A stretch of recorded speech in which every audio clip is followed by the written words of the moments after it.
बयाना, निजी स्कूल संचालकों ने सीबीओ ऑफिस में किया धरना प्रदर्शन। बोले सत्यापन दल कर रहे हैं मनमानी, फीस कमेटी के अधिकारों का कर रहे हैं हनन। देखिए बयाना से देवी सिंह प्रजापति की रिपोर्ट।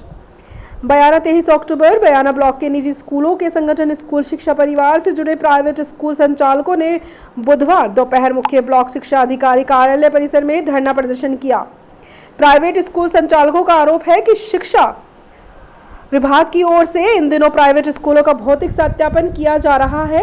स्कूल रिकॉर्ड के सत्यापन के लिए आने वाले दल में शामिल अधिकारी कर्मचारी मनमानी करते हुए फीस निर्धारण कमेटी के अधिकारों का हनन कर रहे हैं। इससे आए दिन स्कूलों में विवाद की स्थिति बन रही है। धरना प्रदर्शन के बाद स्कूल संचालकों ने नाराजगी जताते हुए सीबीओ की अनुपस्थिति में उनके चैम्बर में रखी खाली कुर्सी को सांकेतिक तौर पर ज्ञापन सौंपा। हालांकि बाद में ऑफिस के कर्मचारियों के कहने पर स्कूल संचालक कार्यालय अधीक्षक नरेश कुमार को ज्ञापन की प्रति सौंपी। स्कूल शिक्षा परिवार के संभाग प्रभारी उदयभान शर्मा और ब्लॉक अध्यक्ष नीरज शाश्वत ने बताया कि भौतिक सत्यापन दलों द्वारा सुप्रीम कोर्ट की गाइडलाइन की पालना में स्कूल शिक्षा निर्देशालय की ओर से जारी आदेशों की धज्जियां उड़ाई जा रही हैं। फीस की जांच के लिए सत्यापन दल को केवल रसीद बुक, कैश बुक और फीस कमेटी की बैठक की प्रोसीडिंग देखने का अधिकार है, जबकि सत्यापन दल अपने अधिकारों से परे जाकर फीस कमेटी की ओर से निर्धारित फीस को निरीक्षण प्रतिवेदन में शामिल नहीं कर रहे हैं। इसके साथ ही फीस कमेटी की बैठक कार्यवाही के रजिस्टर में काट छांट भी कर रहे हैं। इससे कोर्ट के आदेशों का भी उल्लंघन हो रहा है। इसके अलावा स्कूल संचालकों ने आरटीआई फीस के बकाया पुनर्भरण राशि का दिवाली से पहले भुगतान करने की मांग रखी। स्कूल संचालकों ने कहा कि आरटीआई पुनर्भरण राशि समय पर नहीं मिलने से स्कूल संचालकों को आर्थिक तंगी का सामना करना पड़ रहा है।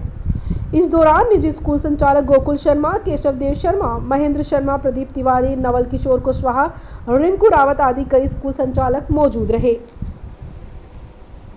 कराया जाता है राजस्थान सरकार द्वारा। जितने भी निजी शिक्षण संस्थान है वो सब लोग जो है इस प्रक्रिया के तहत वहाँ एडमिशन देते हैं।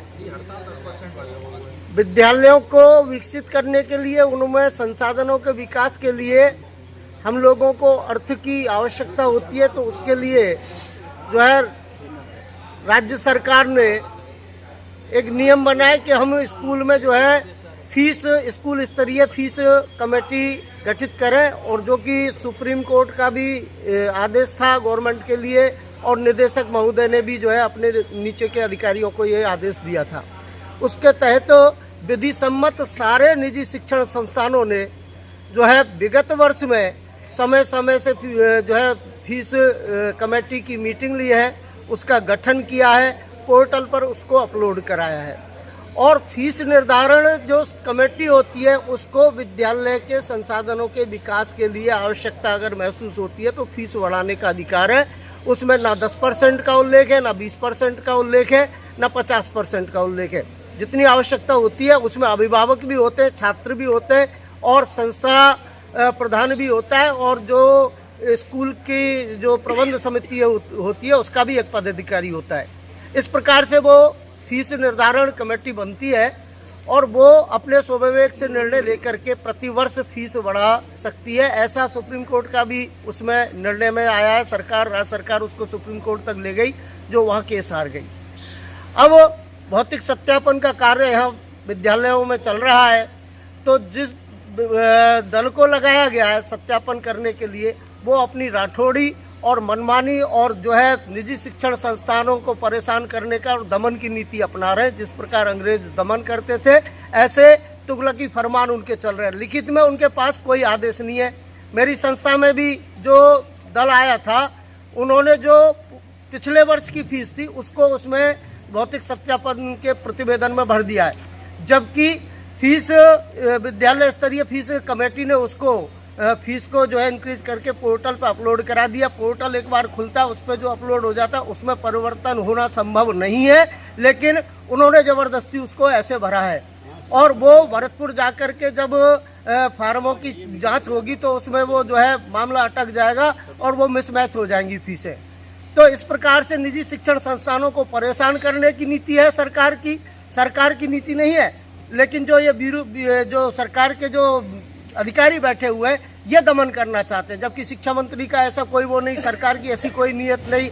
बहुत कोऑपरेटिव नेचर शिक्षा मंत्री का, लेकिन उसके बावजूद तुगलकी फरमान पता नहीं कौन दे रहा है। और ये लेक्चरर या प्रिंसिपल जो भी दलों में लगाए गए, वो जो है निदेशक महोदय के आदेश को दिखाने के उपरांत भी ये कह देते हैं कि हम इस आदेश को नहीं मानते। उनके पास कोई आदेश लिखित में किसी अधिकारी का है नहीं, उच्च अधिकारी का आदेश नहीं मानते, तो भैया ऐसे कैसे चलेगा। इसलिए आज हम यहाँ एक सांकेतिक धरना दे रहे हैं, और इसका अगर निराकरण नहीं हुआ तो आगामी 15 दिन बाद हम यहाँ आमरण अनशन करेंगे और स्कूलों की करेंगे स्ट्राइक। उदयवंश शर्मा, संभाग प्रभारी, स्कूल शिक्षा प्रभार। जैसा कि अभी सभी भाई बैठे हुए हैं, यह धरना चल रहा है। जो आरटी 2024-25 सत्र के लिए जो निरीक्षण किए जा रहे हैं, उन निरीक्षणों में राजकीय कर्मचारियों की जो जांच कमेटी में जो सदस्य लगाए गए हैं, वो जांच कमेटी के सदस्य नियमों के विपरीत जाकर के सरकार के नियमों की और माननीय सुप्रीम कोर्ट के आदेशों का अवहेलना करते हुए विद्यालयों में जाकर के जो फीस का जो मैटर है, फीस जो बढ़ोतरी होती है, उसमें सुप्रीम कोर्ट और सरकार के अनुसार SLFC का निर्माण करवाया गया था, और उसके तहत जो SLFC बनी हुई है स्कूल में, उनको फीस निर्धारण करने का अधिकार दिया गया है। और वो फीस निर्धारित करके प्रत्येक विद्यालय ने पोर्टल पर डाली हुई है।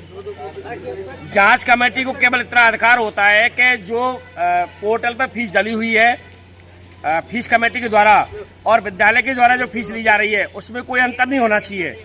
जो फीस पोर्टल डाली वो फीस आपकी बच्चों से ली जा रही, केवल इतना जांच करना होता है।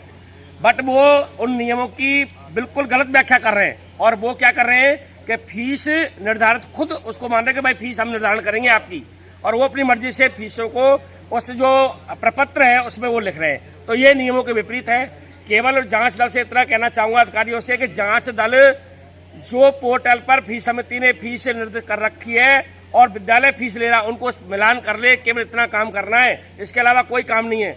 अगर ये समस्या हल नहीं की गई तो निश्चित रूप से गंभीर परिणाम होंगे।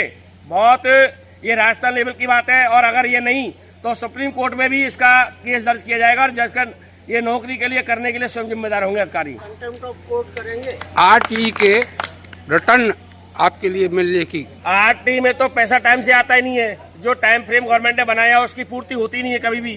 पिछले साल का पैसा अब तक पैसा नहीं आया स्कूल वालों के खिलाफ। अब इस साल का जो अब ये कर रहे हैं, फीस विद्यालय वाले ले रहे हैं, उस फीस को भी ये नहीं कर रहे हैं। तो ये तो आरटी को बंद कराने के लिए सरकार खुद चाहती है। ने सुना है कि डीओ द्वारा इस चीज को फाइनल कर दिया गया है पैसे रिटर्न देने के लिए। कोई नहीं किया गया। लंबित पड़े हुए बिल, डीओ के यहाँ लंबित पड़े हुए बिल, ट्रेजरी बिल ही नहीं भेजाते, समय पर नहीं भेजे जाते, फिर वहां से भेजाते तो सरकार को पैसा ECS नहीं करती है। आज स्थिति है 2000 और 3000 वार्षिक फीस में ग्रामीण क्षेत्र के जो विद्यालय है वो मात्र 2 और 3 हजार वार्षिक फीस लेते हैं, और उस फीस में बच्चों को पढ़ाना कितना वो है। जबकि आपको पता है कि हर साल 10% फीस वृद्धि पेमेंट बढ़ता है, टीचरों का वेतन बढ़ता है, 10% बिल्डिंग की रेंट बढ़ती है, 10% बिजली के खर्चे बढ़ते हैं। इन सबके बावजूद भी इन कर्मचारियों वो नजर नहीं आता। जबकि राजकीय कर्मचारियों का 6 महीने में वेतन बढ़ता है, साल में 2 बार वेतन बढ़ता है, और प्राइवेट स्कूल वाले साल में अगर फीस बढ़ोतरी कर लें तो इनको ये लगा पता नहीं कितना क्या हमने लूट लिया किसी का। तो इसलिए हमारी ये मांगों को ध्यान में रखते हुए ये आप जो फीस कमेटी के अनुसार फीसों को निर्धारित करने का ये काम करें, तब तो हम निरीक्षण करवाएंगे, अन्यथा निरीक्षण का बहिष्कार करेंगे।